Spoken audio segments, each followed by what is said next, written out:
Expliquez-nous comment un journaliste qui est aussi un réfugié politique a pu se mettre au service d'un dictateur qui a violé la Constitution et assassiné plus de 310 personnes pour se maintenir au pouvoir pendant plus de 36 ans.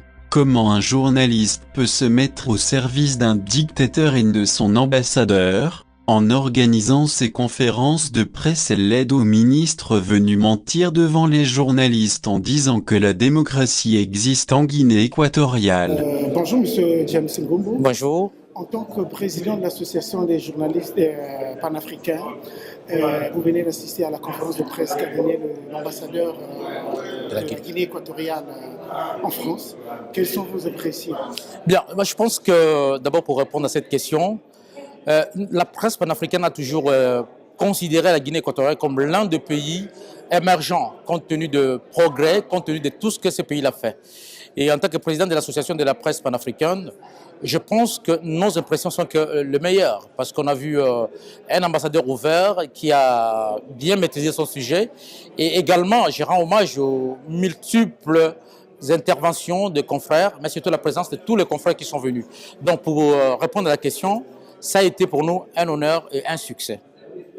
Est-ce que vous croyez que la Guinée équatoriale peut être un pays phare en Afrique centrale, en particulier, et en Afrique en général? On ne dirait pas que la Guinée équatoriale peut, mais la Guinée fait partie quand même de pays émergents.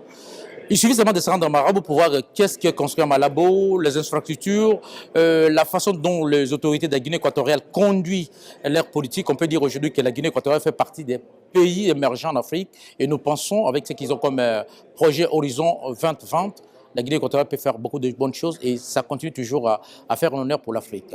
Et vous croyez par rapport au speech de M. l'ambassadeur que la coopération sud-sud peut aller dans un sens qui pourra peut-être déterminer un certain nombre de pays pour aller dans le sens de la Guinée équatoriale qui est un exemple, un pays phare. Vous croyez que c'est possible, notamment le Congo-Brazzaville, l'Afrique centrale? L'ambassadeur, dans son speech, il a été clair.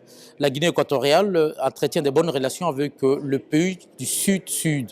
Il suffit seulement de voir des conférences de presse qui sont organisées à Malabo sur les relations Sud-Sud, conférence Afrique-Turquie, les sommets de l'Union africaine et même la récente manifestation et organisation de la CAN. C'était un succès et un honneur parce qu'on a sauvé des justesses l'organisation de cette compétition dont nous pensons que la Guinée équatoriale, avec la détermination de ses dirigeants, fait partie des grands pays, fait partie de ce que nous appelons le pays émergent et le discours de l'ambassadeur a été très bien. Donc pour terminer, moi je rends hommage à tous les confrères qui sont venus, à tous les journalistes et à tous ceux qui ont pris vraiment le temps d'accompagner cette action. Donc ça, c'est un chapeau que je vous rends à vous les journalistes et à tout le monde.